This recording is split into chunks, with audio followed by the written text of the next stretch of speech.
It's 5 o'clock there. Yeah, that's right. I went there. I used it.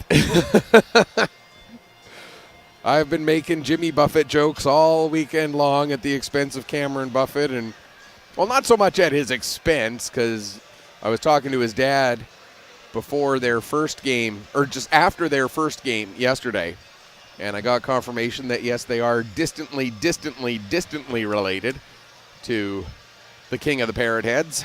So the CEO of the Margaritaville Empire, or I guess would he be the emperor of the Margaritaville Empire?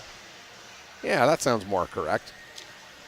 So Emperor Jimmy of the Margaritaville Empire, distant cousins for the Buffett family that is represented by Cameron in the Blues lineup.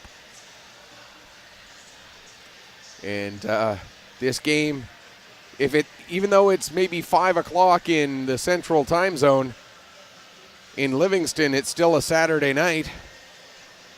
Yeah, that's right. I went and threw another one out there for you.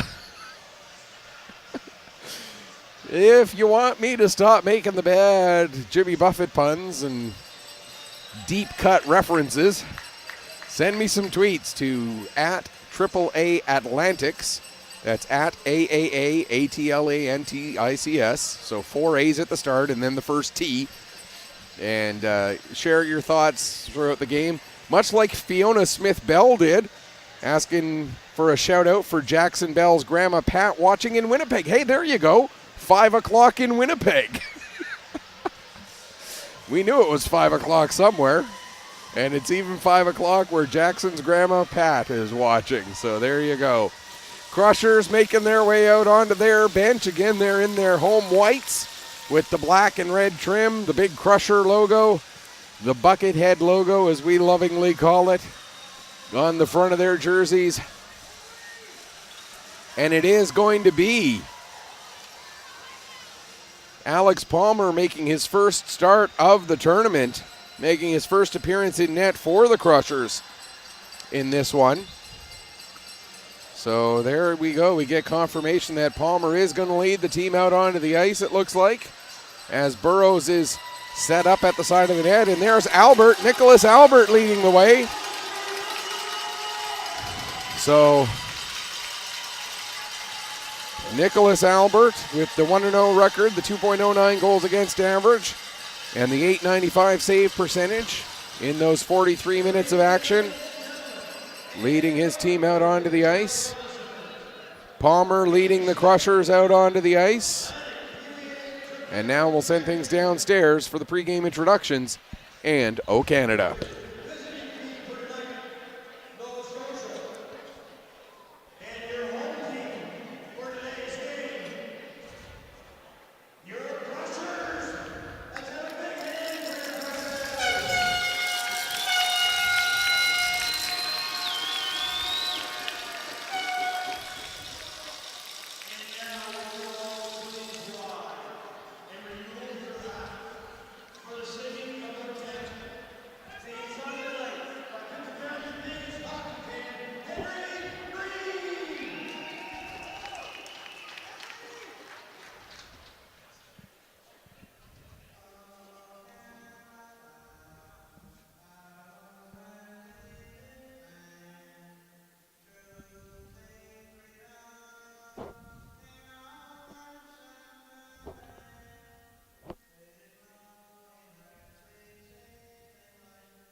As we look at the rest of the starters, we'll start with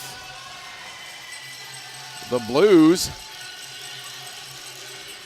And the Blues had 5 players out there on the blue line for the anthem, and now they're switching up the 5 players who are going to be out there to start the actual game.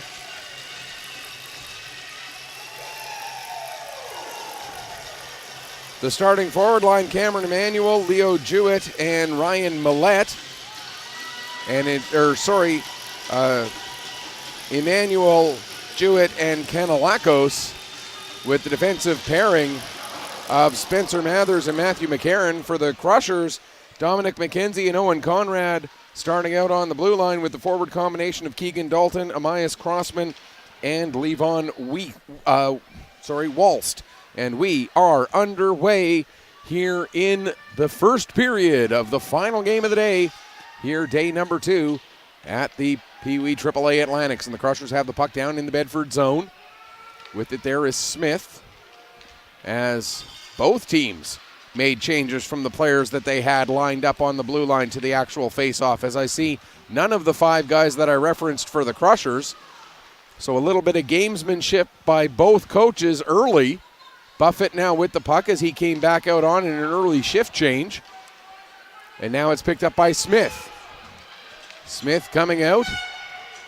He'll dump it down into the blue zone, and quickly a full 5-man change by the Crushers. Of course, these two teams very familiar with each other. They faced each other just last weekend at the provincial championship tournament.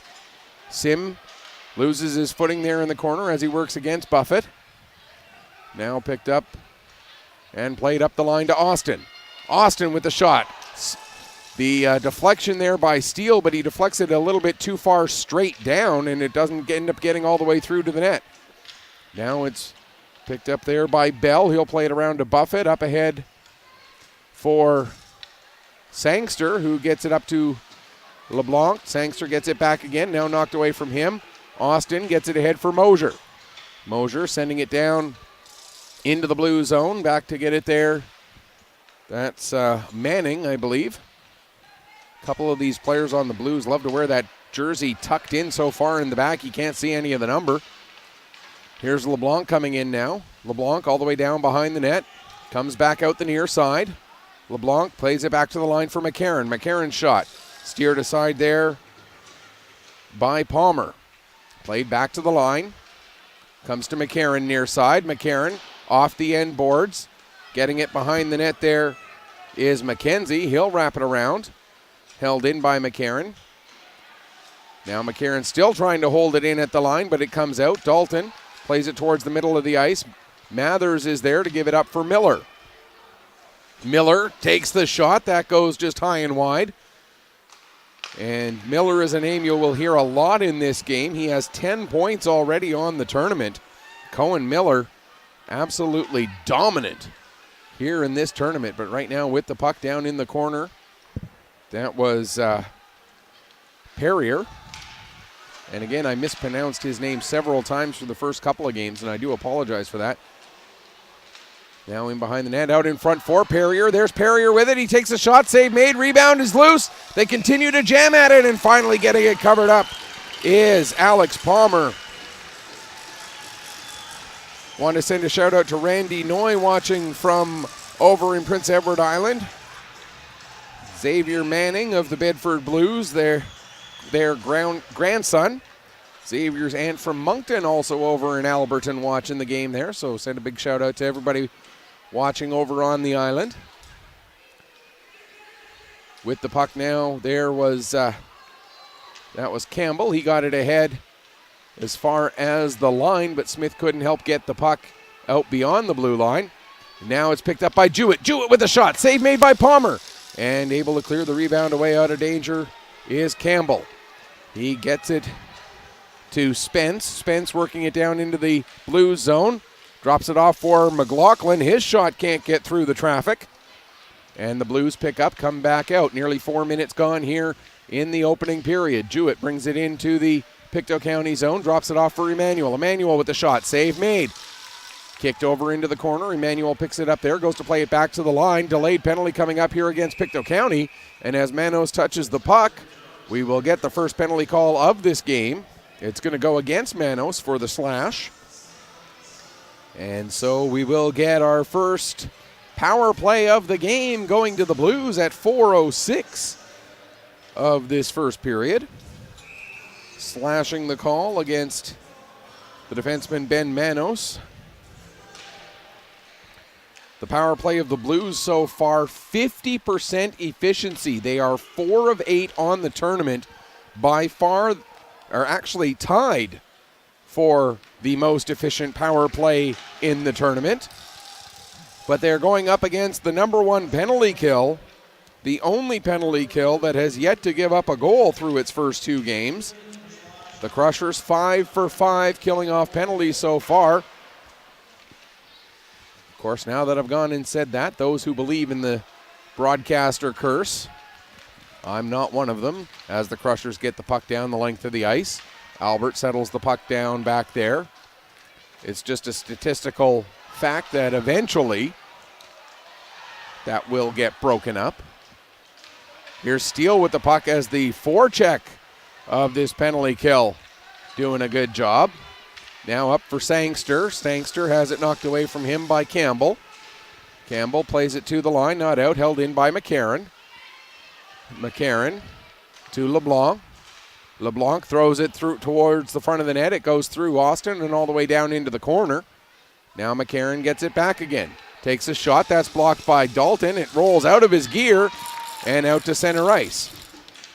Sangster, who was trying to get off on a line change, plays the puck back into the zone, then ends up getting bumped by his defenseman. Now he's finally able to get to the bench, as the misadventures of Sangster trying to get off the ice.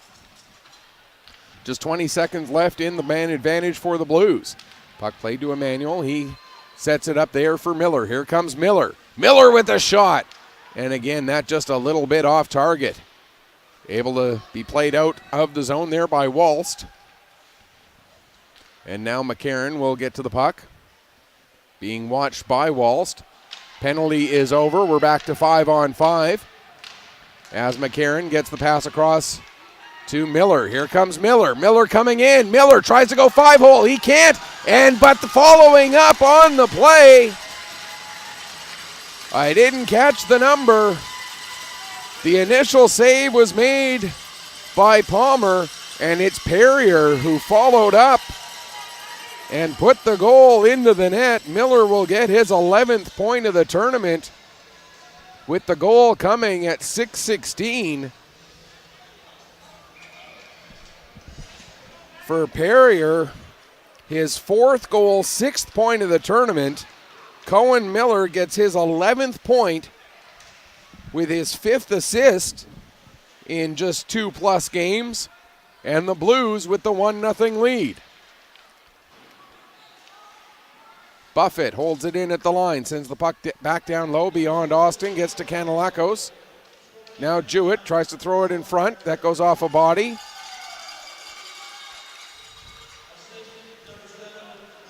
As we get confirmation of Miller's assist.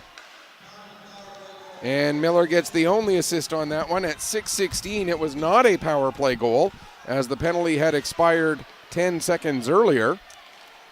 Here comes Emmanuel, trying to get around Campbell, but he can't. Now coming out with the puck, Smith, he gets it up ahead. And getting it the rest of the way into the zone was Spence, but then it's sent back down the ice. Campbell back to get it there as he's being watched there by Chandler. Ahead for Moser. Moser gets it up to Sim. Sim played it ahead. Bond turns it back up the other way. Now Campbell picks up. Campbell dumps it in. Played back, or goes back up the far wall. That's not Kanalakos, that's Manning rather, who gets to it. Played it around to the near side for Bond.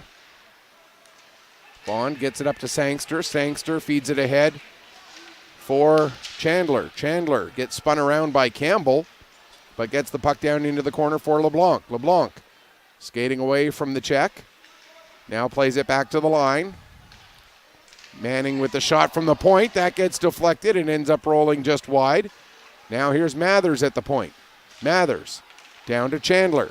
Chandler goes across, and what a tap-in. Perfect pass from Chandler to LeBlanc. And that's one of the things that makes this team so very dangerous. Was it LeBlanc or was it Sangster? We'll have to wait and see for sure, but one of the things that makes this team so very dangerous is they are so good passing the puck. Some of the best precision passing I have seen at this level ever on this Bedford Blues team. It is Tristan LeBlanc with the goal, his first goal, third point of the tournament. Chandler with the assist. Mathers also getting an assist. So that's Tristan LeBlanc's first goal, third point of the tournament, assisted by Chandler and Mathers at 8-11, makes it a 2-0 game. And here come the Blues again. Down into the Pictou County zone. Puck held in. Now rolls into the near side corner. Onto it there is Miller. Miller takes it back up to the blue line. Now works his way back in again. Oh! What a pass play, but not quite able to finish it was Perrier. A glorious chance. And Perrier just couldn't quite get the right angle on his stick to finish that one off. We were that close to a 3-0 scoreline. Perrier with the puck now, plays it back. McCarron gets it up to Canelakos. Canelakos feeds to Emmanuel. Emmanuel coming in. Good job on the back check there. Great play by Marchand to knock the puck off the stick of Canelakos. And now out come the Crushers. Spence. But just in a hair offside was Smith. As we've played nearly 10 minutes and the Crushers have yet to get a shot on goal while the Blues have scored 2.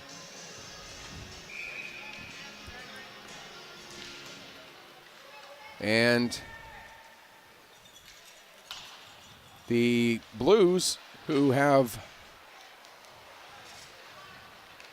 ended up mercy ruling both of the other teams that they've played in this tournament already, look to be putting themselves on pace to do something similar again. But right now, we finally see the first Crusher shot on goal as Albert makes the save and the rebound cleared away.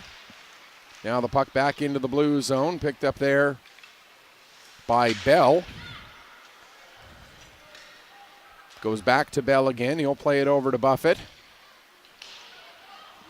Sent ahead. And that puck is not living and dying in three-quarter time. It's still alive. Manos plays it ahead for Steele. To Sim. Knocked off the stick of Sim. And now out come the Blues with Sangster. Sangster sends it down into the Pictou County zone. Back to pick up there is Campbell. Around to the near side for Conrad. Now back around to Campbell again. Up for Steele. Steele can't clear the zone, though, as it's held in. Now Steele gets it back. This time does get it out of the zone.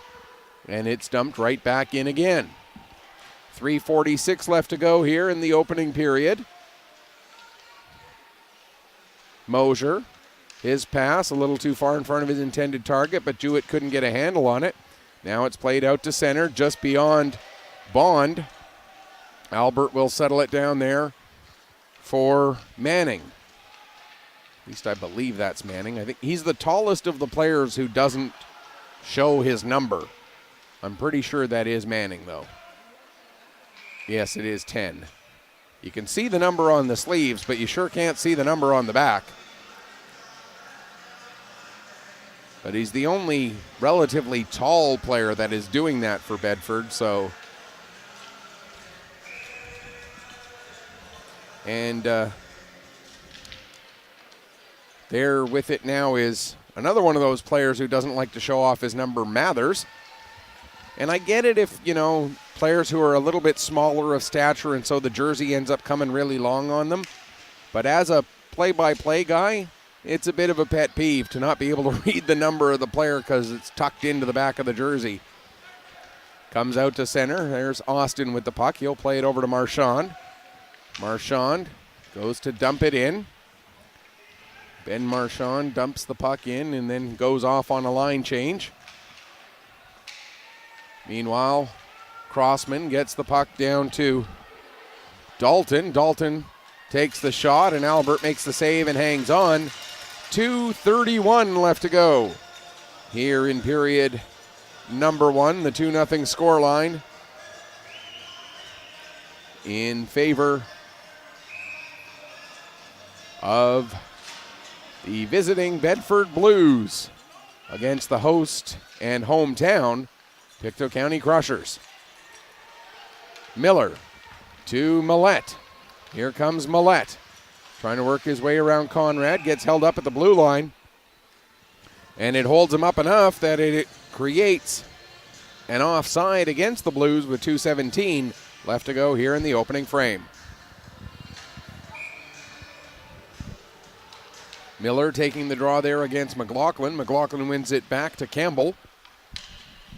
Campbell gets it ahead.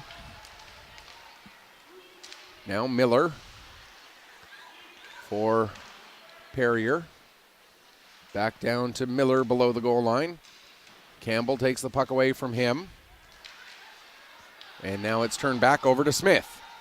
Out comes Smith. He's got Spence with him. Smith takes the shot. Save made by Albert, and he'll hang on for a face-off with 1:47 left to go. And now the Crushers have 3 shots on goal here in this period to the 9 of the Blues.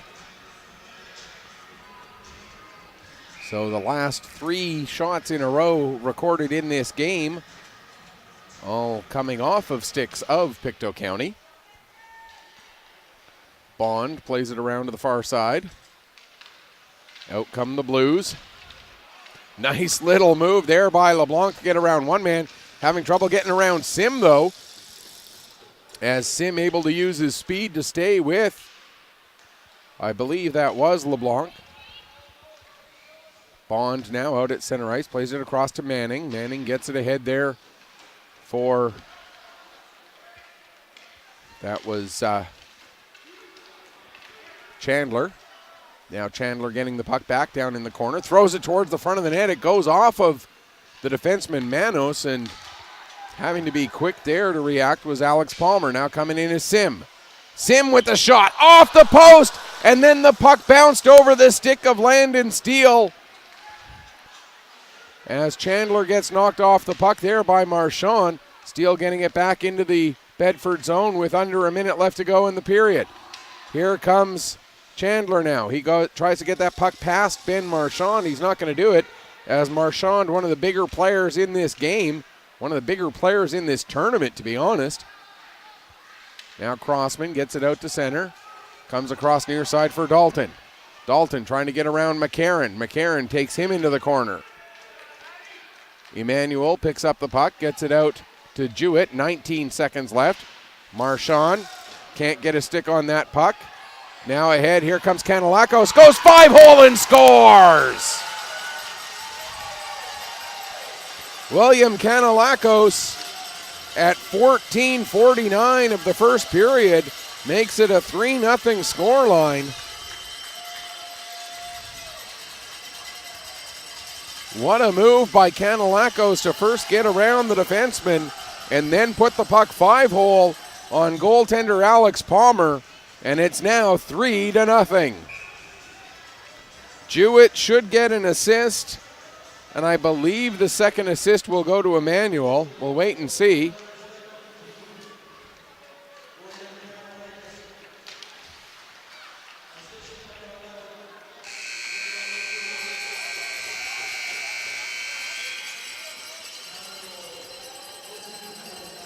Actually, just the one assist on that goal, it was Jewett. And so that will bring us to the end of the first period. Shots on goal, 12 by the Blues, 3 by the Crushers. And while the Crushers have a 3 on the scoreboard, that 3 is under the shot column. The Blues also have a 3 on the scoreboard, but it's in the goal column. And that's obviously a big start for them. 3-0 for Bedford after 15 minutes of play. And out shooting the Crushers by a margin of 4-1. The actual, or by a ratio of 4-1. The actual margin is 12-3. As the teams change ends and get ready for the second period. I referenced the quote-unquote mercy rule. The way it works is if at any point in the third period the margin of the game is 7, at that point, within the third period, if the margin of the game is 7 in the third period, at that point it becomes straight time for the remainder of the game and does not return to stop time even if the margin becomes less than 7. And there's a shot from the Crushers, and that one gets deflected just wide. And I mentioned the Blues have done that to both of their opponents already in this tournament. Perrier now coming through center with the 7-goal victory, 9-2 over Kings County last night, and the 8-goal victory, 9-1 over Fredericton earlier this afternoon. Puck is played out to center. McCarron is there waiting for it. Brought back into the zone as trying to get through there is Milette, but doing a good job on the back check is Conrad. Now Conrad gets hooked up. No call. Puck comes towards the front of the net. Campbell is there. They'll play it ahead. And out come the Crushers with the dump in from Dalton. Albert settles it down there. Mathers sends it back up the ice. Pass a little bit too hot for Sangster to handle, and Sim sends it back in deep. Now McCarron with it again. Plays it up and out, and here comes Miller. Miller trying to work his way around Manos. Miller gets the pass in front. A little bit too far ahead of Sangster. And now coming back the other way, here's Steele. Steele gets it to Moser. Moser trying to cut through, but the puck rolls a little bit too far from him. Now Steele in the corner. Down to Moser. Moser trying to get the puck out in front, but LeBlanc is all over him. Also helping out there is Bell. Now Moser will wrap it around the board, trying to get it to the blue line. It does get to the line, but then the attempt to get it back in deep is knocked down by LeBlanc. He gets it to Chandler. Chandler, a little bit too far in front of Sangster again. Now Sangster plays it back to the line. Shot from the point from Buffett. Now the puck in the corner. Sim having trouble keeping his feet there. Now the puck rolls down into the corner. Manos takes a bump there from Chandler. Puck squirts loose, and we're going to get a penalty against the Crushers.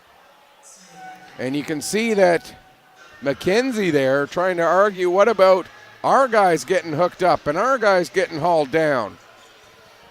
But we're going to get the penalty to go against Ben Manos for tripping.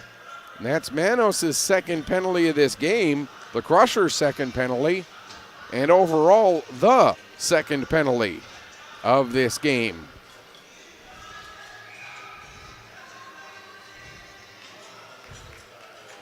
So there's the Blues winning the draw, but it goes back through the defenseman.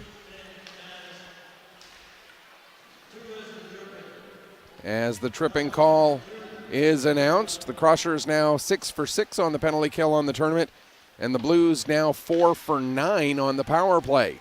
Puck dumped down the length of the ice. Albert settles it down there. Puck played to Chandler. He gets it out to center, but it's Campbell dumping it back in again. And back to get it there. That is still having a hard time telling Mathers and Manning. I think that's Mathers with it there. Now comes near side with it for Bond. Again to Mathers. That is Mathers. Up for LeBlanc, rather. LeBlanc back to the line to Mathers. Across to the near side for Chandler. Centers it for Sangster. There's a shot. And now coming out from behind the net with it, Chandler.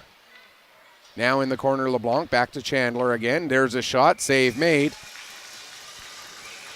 And just hearing from Tricia, who watched the first game and that Bedford played earlier today. And between game one and this one, they drove down to Detroit, now watching in the hotel, still watching their hotel, or their nephew, Cole Chandler, saying, "Go Blues, go."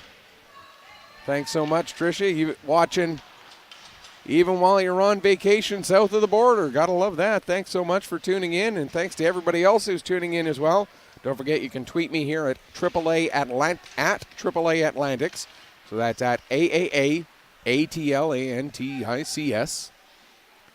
And, share your thoughts, your comments as the game goes on. Jewett gets the puck into Emmanuel, but then it rolls off his stick. McCarron now with just 13 seconds left in the power play. Back to Mathers. Ahead for Kanellakos. Kanellakos throws it towards the net. And then the goalie for Pictou, Palmer, gets bumped into. And he looks to be a little bit upset. And to be quite frank, I don't blame him. Palmer clearly had the puck covered. Even if the whistle hadn't quite blown yet, you knew it was about to get blown. And when you're already leading 3-0, and you've outscored your opponents overall in the tournament 21-3, including this game, do you really need to run over a goaltender to get at a puck when the whistle's about to blow? McCarron with the shot. I understand playing hard until the whistle, I do, but I also understand that goaltenders are not supposed to be run over like that. Puck played around to the far side. Picked up there by Moser. He gets it ahead to Spence. Spence for Crossman. Crossman coming in. Gets the shot. Just misses the far post with that effort. Moser now will send it down behind the net. Comes all the way around to Crossman near side. Crossman trying to work it towards the front. It ends up getting stripped from him, but it goes to Moser. Moser can't do anything with it, though, and it's out to center. And back to pick up is Kingsley Austin. Austin tried to play it out. That ends up going to Perrier. He plays it down into the corner. Out to center. Now here's Bell with it. He gets it ahead. And Austin brings it in, but it's offside with 5:43 gone. I was not aware of that, Pat Bell. Thank you much for that information. Jackson's mom, Fiona Smith Bell, an Olympic silver medalist and two-time world champion in hockey. Well, that's very cool. So the lineage certainly strong there for Bell, who is actually out there on the ice right now. So if Fiona's here in the building, if you guys want to send her a message to say, hey, we'd love to get her on for an interview during an intermission, that'd be cool. If she is here in the building, again, I'm not sure if she was able to make the trip with her son Jackson or not, but if so, if somebody wants to get her that message, that'd be pretty cool. We got a former NHLer in the building as well. And of course, his son, Lane Sim, playing for these Crushers in this game. Speaking of Sim, there's Lane with the puck right now. Gets it out in front for Steele. And not sure if he really got a shot away, but Albert was there to make the save. Now the puck dumped in right onto Palmer, and he lets it go to Campbell. Campbell gets it ahead. Puck played off the wall and down. Jewett will pick up there. He'll play it back for Manning. Manning gets it over to Bond. Bond played it ahead to Kanellakos. Now Emmanuel back to Kanellakos again. Puck is turned over to Conrad. He gets it up to Smith. Smith goes to play it ahead, but that's intercepted by Emmanuel. Emmanuel for Kanellakos. Back to Emmanuel off the post. And covering up and hanging on for a face-off is Palmer. 7:36 left to go here in the second period. We mentioned Jackson's mom, Fiona Smith-Bell, an Olympic silver medalist, two-time world champ in hockey. And up on the wall here at the Pictou County Wellness Center, the jersey of John Sim from the 1999 Stanley Cup champion Dallas Stars. We've also got the jersey of 2000 Stanley Cup champion Colin White, where they actually played against each other in those finals. I wasn't living in Pictou County at the time, but my wife being from here, she had a hard time knowing who she wanted to cheer for in that series. We're going to have a head contact penalty here against Dalton. And so the third power play of the game for the Blues, coming at 7:43 here of period number 2. This one a 2-minute head contact penalty. No, it's a 4-minute head contact penalty. So the double minor, so this will be the third and fourth, technically, power plays of the game for the Blues. Centering pass ends up going through Walst. Coming out of the corner with it is Milette. He tries to get it out in front. Now it does come out all the way to McCarron. McCarron with the shot. That goes up over the crossbar. Puck comes back to Mathers. Over to McCarron.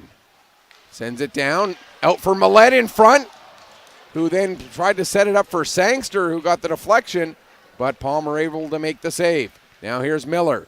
Miller in front that's Perrier, not Sangster. Perrier again with the deflection, but that one had gone wide. Now here's Mathers. Across to the far side. Miller gets the shot away. Save made. Puckler gets through and they score.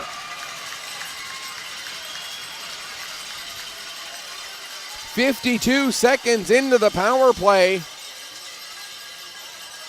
The Blues score to make it 4-0. So that is a power play goal. They go to 1 for 3 on the man advantage. And now their fourth power play will start with 2 minutes back on the board.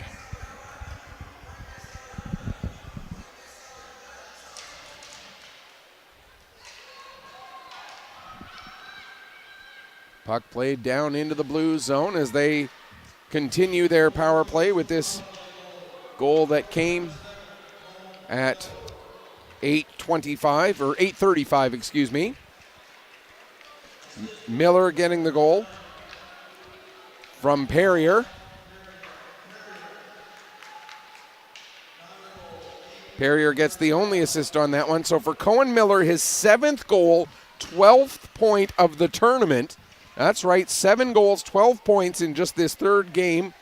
Perrier getting his 7th point of the tournament on the assist, and the power play goes to 1 for 3, and the fourth power play is still in progress.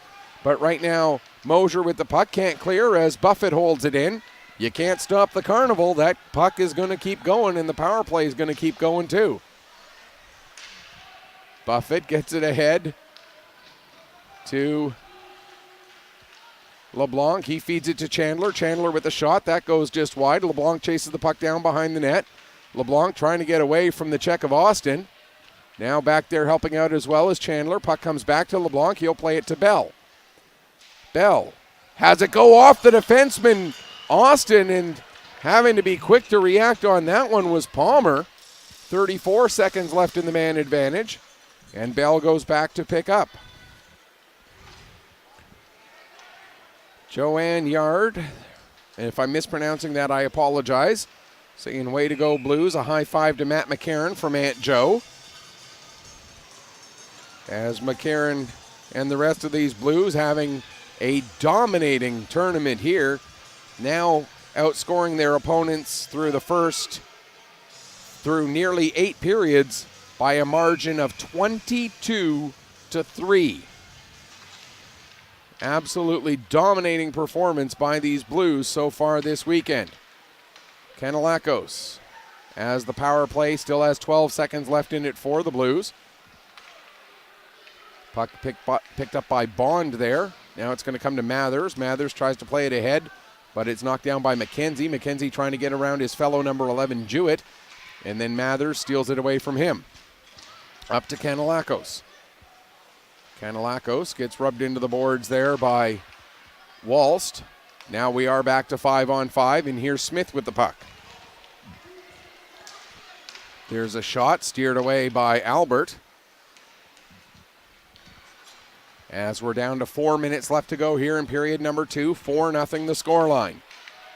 Puck down below the goal line, and that's going to be played with a high stick, says the referee, so we'll get the stoppage with 3:54 left to go here in the second period, excuse me.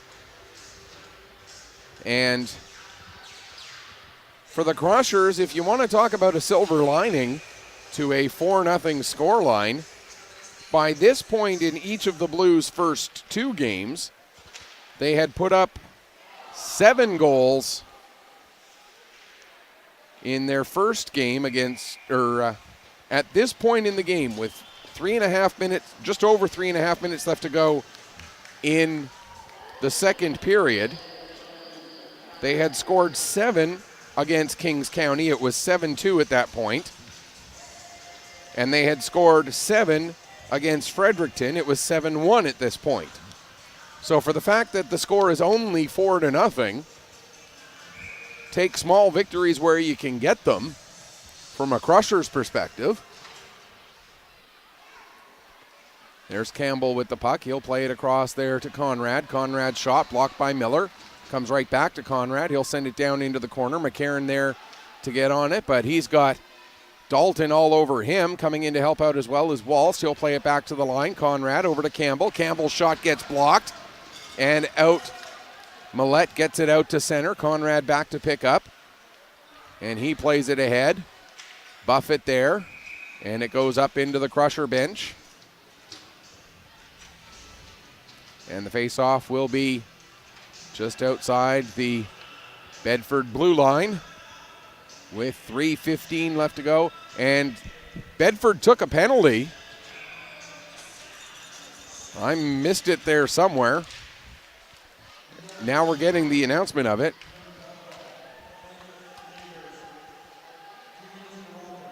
Mathers gets a roughing penalty at 11:16. So the Crushers on their first power play of this game. Crushers' power play coming into the game was also sitting at 50%, 2 for 4. Penalty kill of the Blues coming into this game, 6 of 7 killed off. And that's an 85.7% efficiency. And 2 of 4, that's easy to figure out, 50% efficiency. It was tied with the Blues coming into this game. Slightly better than the Blues now because the Blues are 1 of 4. So it's gone from 4 for 8 to 5 for 12. There's a shot, and Albert will glove it down and hang on. Just 40 seconds left in the man advantage for the Crushers. Shots on goal right now, 22-7 for Bedford. Sim to take the draw against LeBlanc. Steele comes in to help out, but the puck ends up rolling down into the corner. Moser and Sim will come in and pick up. Sim to Steele. Steele puts it in as the Crushers get their first goal of the game over the shoulder of the goaltender, Nicholas Albert. And it's 4-1. A power play goal at 12:46 of period number 2 for Landon Steele. His first goal of the tournament. His first point as well. I believe we'll see both Sim and Moser get assists. Sim certainly will. Moser should as well, I do believe. We'll wait for the official word, though. And the Crushers are on the board. It's now 4-1. Here's Spence. Sets it up for McLaughlin. McLaughlin trying to come near side to Smith. Puck comes to McKenzie. There's another chance. What a save by Albert. What a save by Albert on that one. As they announce Lane Sims' assist. And Moser does indeed get the second assist on that one. So it is indeed Steele's first goal, first point from Sim and Moser on the power play at 12:46. It's 4-1. Out come the Blues. Here's Chandler with the puck. Chandler to LeBlanc. LeBlanc trying to get it through. It goes off the skate of Austin and played out to center. 1:14 left to go here in period number 2. McKenzie now will carry it across the blue line. McKenzie down into the corner. Stops. Changes direction. Changes direction again as McKenzie trying to find a lane. Gets it out to Dalton. And it's covered up there. Save made by Albert. He'll hang on for a face-off. 54.4 seconds left to go here in period number 2. And the Bedford Blues with the 4-1 lead on the hometown Pictou County Crushers. Walst to take the draw there against Emmanuel. Walst gets tripped up as he tries to chase after the puck in the corner. Puck comes out in front, and it's played ahead there by Jewett. He gets it to Canelakos. Canelakos trying to get around Conrad. He can't. Drop pass for Jewett. Jewett, a couple nice moves. Comes out towards the front. Save made there by Palmer. Now there's a shot from McCarron. That goes off a body and up into the glass. Still in play. 24 seconds left to go. Now picked up there by Walst. He gets it ahead. Walst and Dalton able to get it out to center ice. Flipped back into the Pictou County zone. 4 seconds left in the period. Campbell plays it over. And that will do it for period number 2. But again, you look at the relative performance of the Crushers as opposed to other teams. They haven't given up 7 as each other team has to the Blues through the first 2 periods. So count that as a victory. A minor victory for Pictou County. They do trail 4-1 after 30 minutes. We'll take a break, come back, and get you ready for period number 3. It is the Bedford Blues, the champions of the province of Nova Scotia, leading the host Pictou County Crushers 4-1. You are watching the 2019 Pee Wee AAA Atlantic Championships here on 360 Live.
All right. So you don't think I can hear you then? Are you able to hear me through the headphones or no? Yeah, so No. just sort of hold it back like that, and then you should be able to hear me okay. Okay. All right. Let me know, first of all, let's chat and what you're going to Yeah. ask. Well, okay.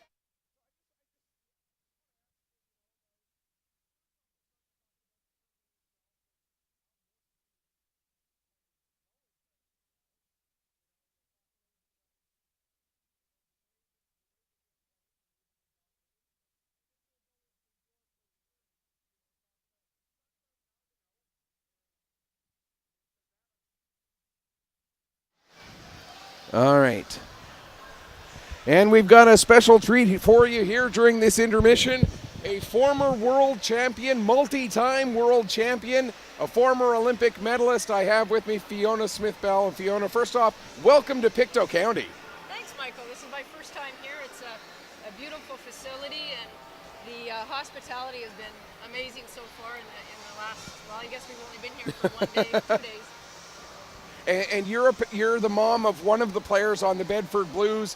Let's talk about the way this Blues team is playing, because dominating isn't even a strong enough word to describe how this team has been so far. Well, do you know what, Michael? It's been a fantastic year for these boys, and to be honest with you, coming into provincials this year, they were looked at as almost the underdogs, and sometimes that's not a bad thing, and having a really successful provincials and playing as well as they did, and the way that they're playing right now, I think the key is having all three lines going, and that's what's happening, is that they're executing the game so well, they're moving the puck really well, and it's not just one line that's doing it, it's, all three lines, and that makes a big difference when all of them are going. So we're pretty proud of them, and for me it's nice just being the mom and the fan. I think it's actually harder on me as a mom and a fan than it is as a coach on the bench. Well, let's talk a little bit as well about one of the things that for me is most impressive about this team, and that's the passing ability. At the Pee-wee level, it's so rare to see so many tape-to-tape passes. I think we're seeing more from this team than I've ever recall seeing at the Pee-wee level. Yeah, do you know what? This year in general, just seeing a lot of the Pee-wee AAA teams out here, I'm really impressed with their ability to move the puck and the way they read the game. It's fantastic to see, and especially our team too, and obviously maybe I'm a little bit biased, but the coaching staff have done a fantastic job with these kids, and you can see it. Like they've developed them so much from start to finish, from September to now, and you know what, we still have lots of hockey left this weekend, so we're hoping that they can keep it going, and you know what, this is a great game. Pictou's given us a good run, and hopefully it can continue, and we'll come out on top after tonight. And of course, your son Jackson having a really good tournament as well. But let's talk now about your playing career, because you are a well-decorated player, and I'm sure that lineage is what has helped lead to Jackson being so good on the ice. But I want to come to one event in particular, Nagano, Japan, and that incredible tournament that Team Canada had, coming up oh so close in the gold medal game against the United States. I'm not going to lie to you, it still stings to this day, of course, but it took me a while to say this, but it probably was one of the best things that could have ever happened for the women's game.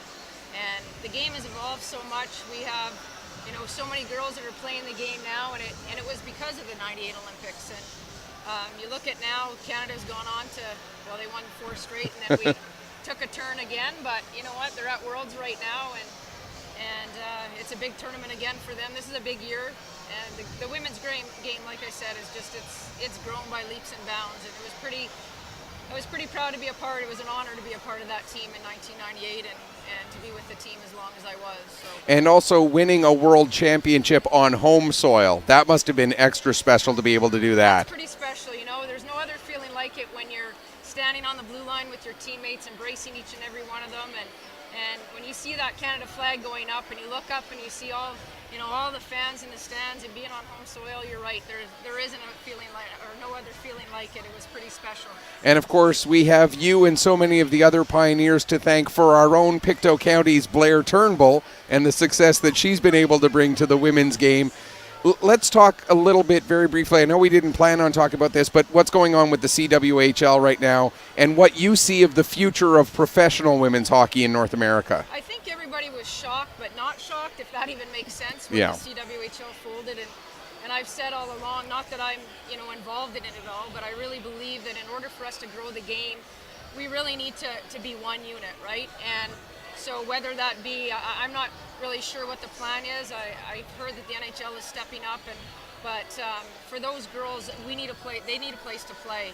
And every Olympic year is the only year that every 4 years they centralize, right? So it's so important for us to have one league to play in rather than we're going against each other right now. So I think it's a good thing, and I'm optimistic that we're going to have, a professional league in the future where the girls don't have to worry about working full-time jobs. Like that's what I was doing when I was playing. I was still working full-time, and then trying to train and in the evenings where we were getting the 9, 10, 11 o'clock ice times, and it's still happening in a lot of centers. So you know what, I really hope to see that in the future where we do have that one league.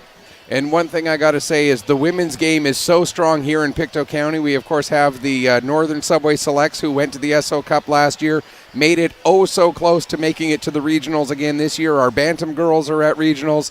Nova Scotia is quite the hotbed for female hockey, so you're going to see a lot of players coming up soon. I'm pretty impressed, and you know what, I've had the opportunity and the privilege to go out on a few occasions with Blair and Jill, and they're such great ambassadors for Nova Scotia. I'm pretty big fans of theirs, right? Obviously, being from Saskatchewan, but now that we're in Nova Scotia, we're rooted here. So I wish them all the best in Espoo, Finland, which is where my last Wet Worlds were played. Was right there. I'm dating myself now. Little bit. Some players that are on that team that were born in '98. So I'm definitely dating myself now. But although you mentioned Saskatchewan, I have to mention I'm originally from Uranium City, going way back. Okay, so yes. from one Saskatchewanian, Saskatchewanite, I never remember what the right word is. But anyway, from one to another, Thanks Fiona, thank you so much. And I'll let you go and enjoy the third period. Watch your son. And so far, a 4-1 lead. I'm sure they're going to have more great success here, the Bedford Blues. Fiona Smith-Bell, having a bit of a tongue twist there. Fiona Smith-Bell, former world champion, former Olympic medalist. Thank you so much for joining us. Thanks for having me. All right. And it's 4-1. Oops, turning the wrong microphone down. There we go. And it's 4-1 after 2 periods of play. We're getting ready for the start of the third period. Real special treat there, having a multi-time Olympic gold medalist, or multi-time world gold medalist, and an Olympic silver medalist from Nagano joining us here during this intermission. Very special treat. Not often you get to say that you just shook hands with a world champion, a multi-time world champion.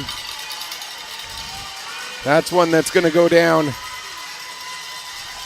in the books as a moment that I will certainly never forget. And I really do appreciate Fiona taking time out of the intermission to come and chat with us. And of course, her son Jackson and the rest of the Bedford Blues. They've played 8 periods of hockey so far in this tournament. They've scored 22 goals, and they've given up 4. In this one here, though, Pictou County's given them a game. It's 4-1 after 30 minutes. We're going to get 15 more up onto the clock. And with the host team being involved tonight, we got ourselves a good crowd here at the Wellness Center. And this is one of those situations where you can really say that the next goal is going to be a really big one in this game, because if the Crushers can pull to within 2, and if they can do it early in the period, that will be a huge confidence boost for them. But if the margin gets back up to 4, if the Blues get the next goal, obviously that would be a big swing in their favor. So the next goal in this game could loom very large. Puck sent down the length of the ice. That's going to be an icing call against the Blues. And again, a great big thanks to Fiona Smith-Bell.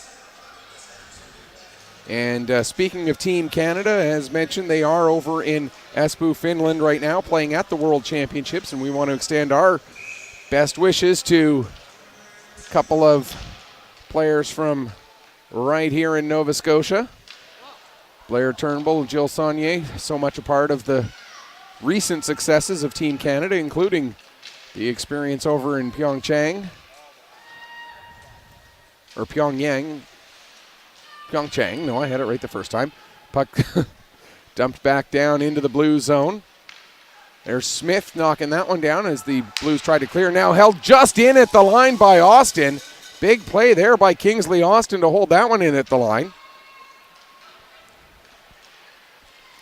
As we've got Eileen watching from London, Ontario. We got a few people watching from the London and general area. Now people watching who were in Kamoka down in Detroit now. So Eileen, 72, watching her godson Spencer Mathers from London. We had grandparents watching from London as well in the earlier game. I'm sure they're watching again too. We got to get you guys all together. Maybe rent a room on the campus of Western and watch the game on a big screen up in there for their next game tomorrow. There's the puck dumped in onto Palmer. Now it's played back out to center, dumped right back in again as we approach 2 minutes gone here in the third period. 4-1 the scoreline in favor of the Blues. Jewett now knocks that puck down at the blue line. Jewett coming in. Jewett to the center of the ice, takes the shot, can't get it all the way through the traffic, but then as it rolls out of Manos' gear, Palmer had to get that leg out stretched far to get a toe on it. Now played ahead, and McLaughlin will chase it down in his own zone. McLaughlin gets the puck up there to Smith, who plays it off the glass and down the length of the ice. Couple of Crushers going in after it, including McLaughlin, who gave a bit of a two-handed whack to the Blues player who was down on the ice behind the net. I didn't catch the number. I think it was Bond. But McLaughlin gets away with that one. Kanalakos dumps it in. If a Crusher gets away with a penalty, I'll say so. If I feel that the Crushers should have had a power play, I'll say so. Here's a chance for Milette, and what a save by Palmer!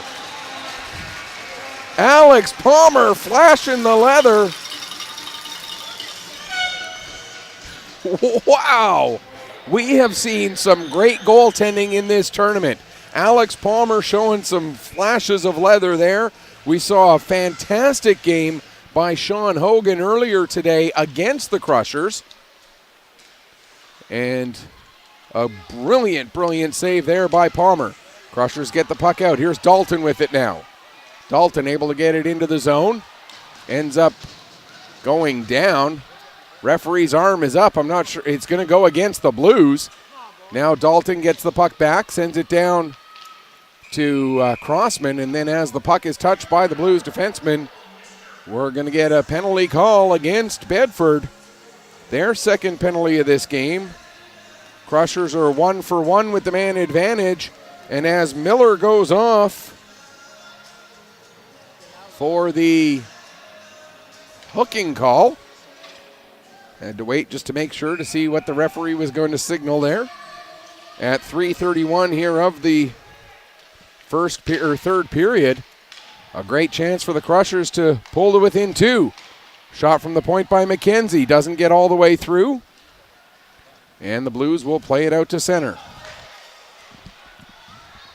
Conrad now gets it over ahead for Moser.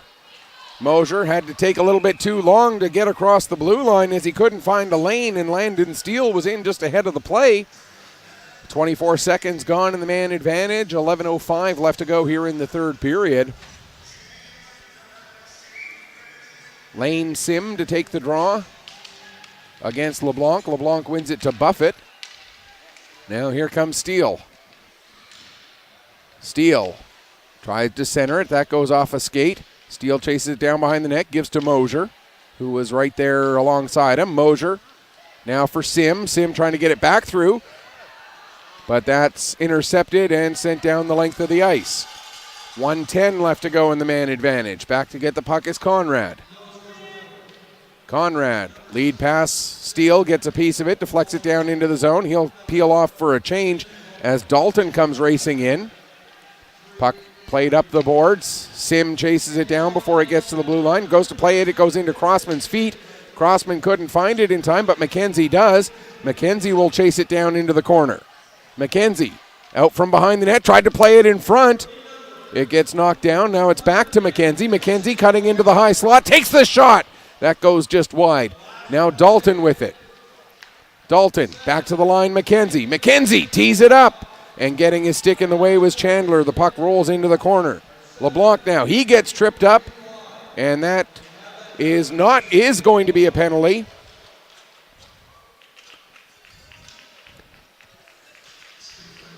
So we've got Spencer Mather's grandparents in London. We've also got Spencer's godmother in London. I'm sure you guys know each other.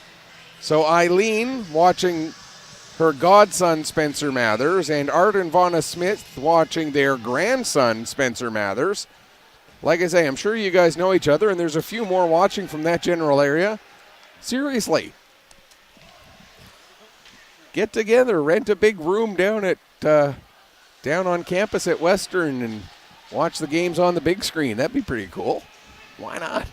Here's Austin with the puck at the point. That's blocked in front.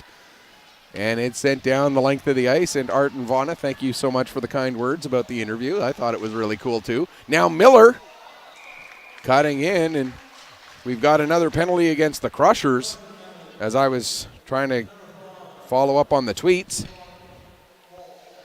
As Walsh takes the penalty for tripping. So it'll be the 5th power play of the game for the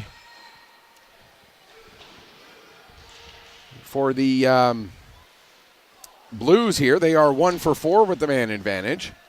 One of those being a double minor, so 2 power plays in one, and that was where they scored their goal. McKenzie now gets the puck, and out come the Crushers shorthanded. Gets it up to Moser. Moser back to McKenzie. Here comes McKenzie. Still got Moser with him, but what a play there by Bond to break up that pass. Crushers still with possession, though. Conrad has it at the line. Shot taken. And that one steered aside again by Albert. Great chance there for the Crushers, but a big play made by Bond to keep that one, to not allow that pass to get through. Now there's Emmanuel. He couldn't get control of the puck, and Moser will send it down the ice. 30 seconds left to go in the penalty to Walst. Again, it was a tripping call. That came back at the 5:11 mark. Here's Miller. He gets it to Milette. Here comes Milette coming in. He goes 5-hole and scores. So the power play strikes again at 6:49 for the Bedford Blues, and they go up 5-1. Milette with the goal, Miller with the assist. For Ryan Milette, Ryan Milette, his 4th goal, 8th point of the tournament, coming on the power play. Cohen Miller with another assist. Milette from Miller.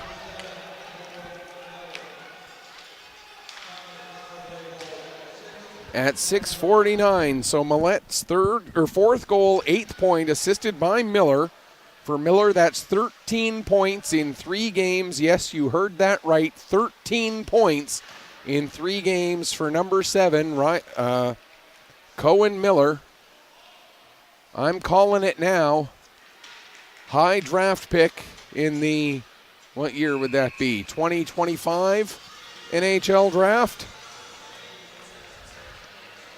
As he has been absolutely dominant here in this tournament. 7:28 left to go in the 3rd period. Now a 4-goal margin in favor of the champions of Nova Scotia, the Bedford Blues.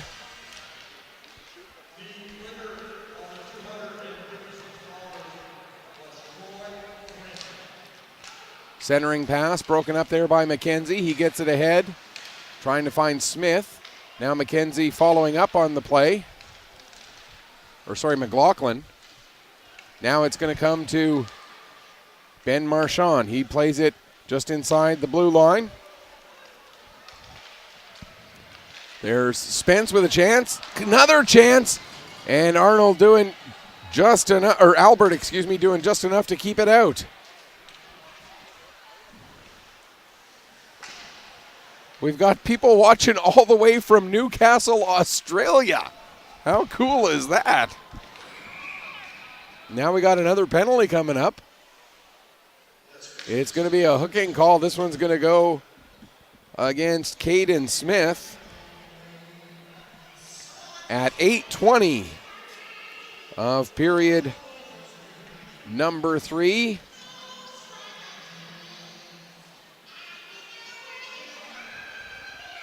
Hooking call against Kaden Smith, and so the power play that is 2 for 5 goes to work for the 6th time in this game. Bell with the puck, plays it over to Buffett, down to Emmanuel. Emmanuel in front. There's a save made there by Palmer. Shout out to Tori Griffiths watching the Crushers and Blues all the way from Newcastle, Australia. Her little cousin is Wyatt Spence on the Crushers. Right on. And Kathy Spence, the grandparents of Wyatt, watching from Fort Myers, Florida. So, hey, Tori Griffiths watching in Australia, watching her cousin Wyatt, and grandparents of Wyatt, Kathy Spence, watching from Fort Myers, Florida. The Spence family watching from all around the world here at the Pictou County Wellness Center. Great having you all with us. Blues on the power play, Buffett with the puck. Buffett defying gravity to get it down into the corner to Emmanuel. Back up to Buffett. Yeah, I know I'm going deep cuts here with the Buffett references. There's a couple nice dangles by Buffett. Now over to Bell. Bell with the shot. And the save made by Alex Palmer. Keeping it a 5-1 game. Shots on goal overall 29-18 in favor of the Blues. 24 saves on 29 shots for Alex Palmer so far. There's another save by Palmer on the shot from the point from Manning. Now in front, and then Palmer gives an absolute shot with his blocker to the back of the head of Bond.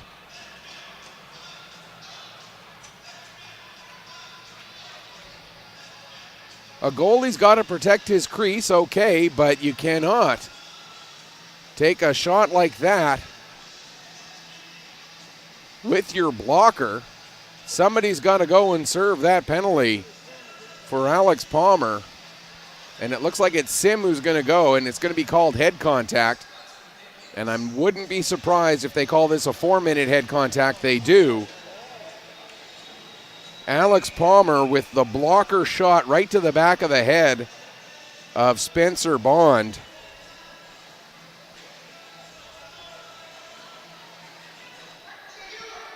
So this penalty coming at 9:18.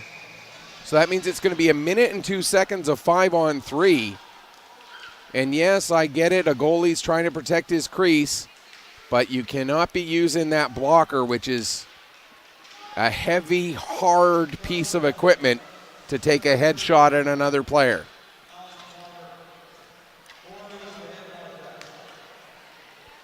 Puck played out to center ice. Bond plays it across to the far side there. Back in, here's Miller to Milette. Back to Miller. Couldn't get a shot away, though, as he was tied up there with, was Moser. Now Palmer makes another save and gets a stoppage with 19 seconds left in the first penalty. That the one to Kaden Smith for the hook. So 19 seconds of 5-on-3 left. And then the Blues will still be on the power play for another 2 minutes and 58 seconds after that. Unless, of course, they convert some of these power plays. Puck comes to the line. McCarron plays it over to Mathers. Back to McCarron. Down into the corner for Sangster. Back to Mathers again. Mathers to McCarron. McCarron with the shot. Save, rebound, and I thought for sure that puck was going one way, but it ended up going another to McCarron, and now Smith able to bring it up the other way, fires it off the glass. And Blues get possession. 2:40 left in the double minor. Being served by Sim. That went to Alex Palmer. In behind the net. LeBlanc plays it down into the corner. Chandler trying to go cross crease, but it was a little bit too high and hard for anybody to take cleanly. Now McCarron with the shot from the point, and Palmer will hang on for a face-off. 2:19 left to go in that double minor. 4:01 left to go here in the third period.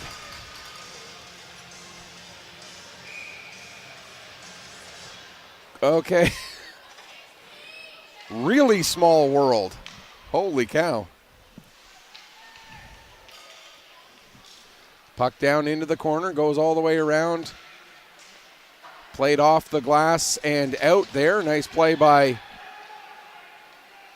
Austin to get it out and down the ice.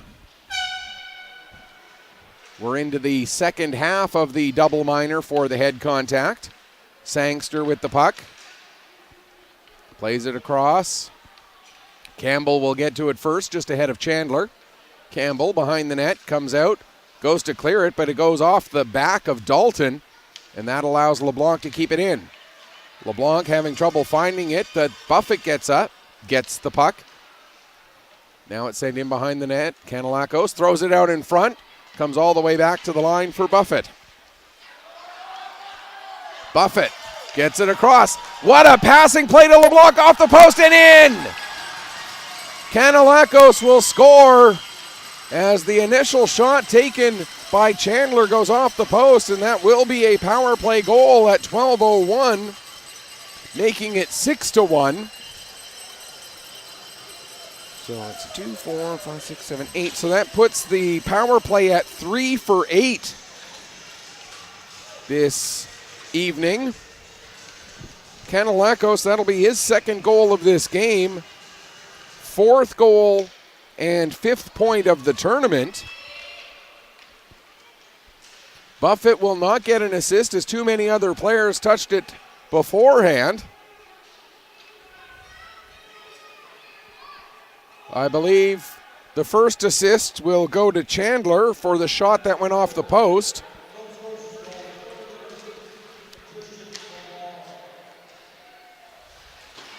They're saying that was LeBlanc who got that. They're saying it was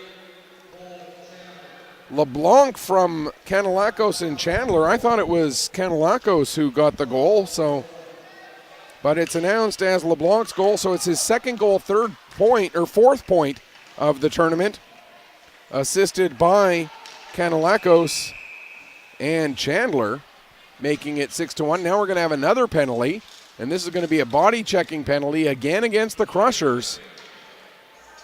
And it's going to be McKenzie who's going to go off, and that'll put Bedford on the power play basically for the rest of this game, unless they do score a power play goal, as there are 2:05 left. So here's how small a world it is. Cole Chandler, Trisha's nephew, Trisha Washing from Detroit, plays for Bedford. Wyatt Spence of the Crushers is her kid's half-brother. So a brother and a cousin playing against each other.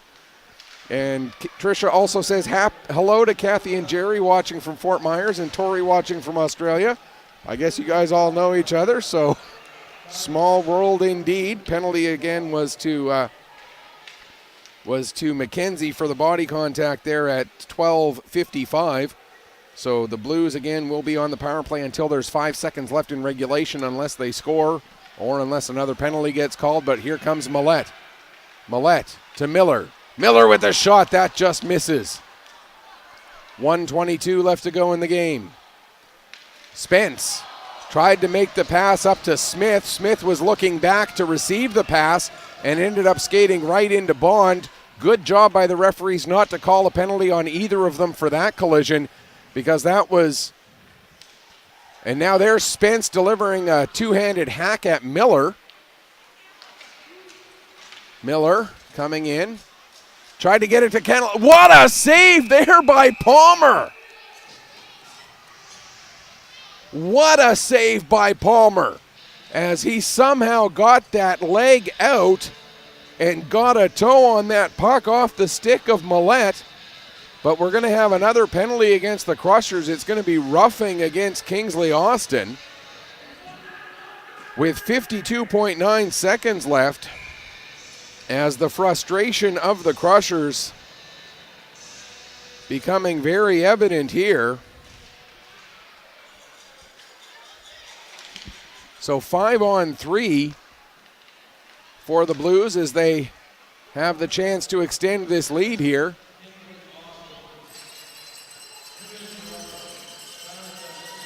That puck cleared down the length of the ice. And again for the Crushers, take small victories where you can get them. They will be the first team in this tournament not to get quote-unquote mercy ruled by the Blues. Here's McLaughlin with the puck as they held Bedford to just 6 goals. There's a shot shorthanded by McLaughlin.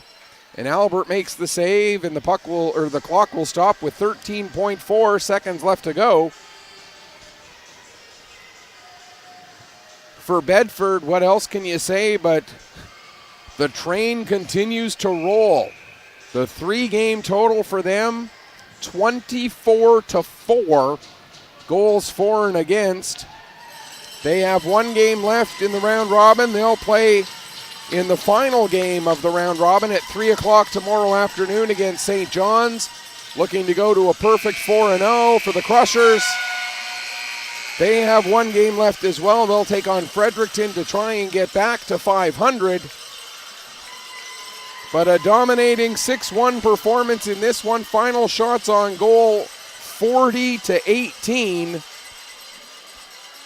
in favor of the Blues. The Blues power play ends the game 3 for 10. The Crushers power play ends the game 1 for 2. And as we get the handshakes, we will remind you of the full schedule tomorrow. We start the action at 11 o'clock with the champions of Prince Edward Island and Newfoundland Labrador, the St. John's Hitmen and the Kings County Kings. Of course, I said them in one direction, or one order one way and the other order the other. Kings County from Prince Edward Island, St. John's from Newfoundland Labrador. That will be the 11 o'clock game. Then at 1 o'clock, these Crushers will be back on the ice to take on the champions of New Brunswick, the Fredericton Caps. And then at 3 o'clock, the Blues will be back on the ice against the Hitmen. The Hitmen, of course, the only team that has to play twice tomorrow. That will be the 3 o'clock game. Before we wrap things up here, we do have the presentation of the players of the game. A few different guys you could talk about for either team.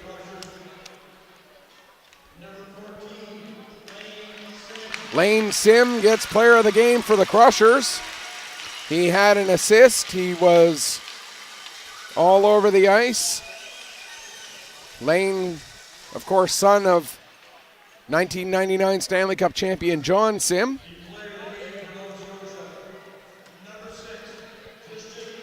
And Tristan LeBlanc named player of the game for the Blues. That's going to wrap things up for us here today. Final score, once again, the Blues beat the Crushers 6-1. On behalf of my awesome cameraman, the best in the business, Alex Theriot. This is Michael Petter saying, may your skates always be sharp, may your shots always hit the top shelf. Final score one last time. The Blues win it 6-1 over the hometown Pictou County Crushers. Thanks so much for watching. We'll be back with you tomorrow morning at 11. In the meantime, check out some of the other great Atlantic action on 360 Live. All 5 Atlantic tournaments here on 360 Live all weekend long. A couple of games still in progress. Go check them out. Until then, we will be with you tomorrow. Thanks for watching. Enjoy the rest of your week.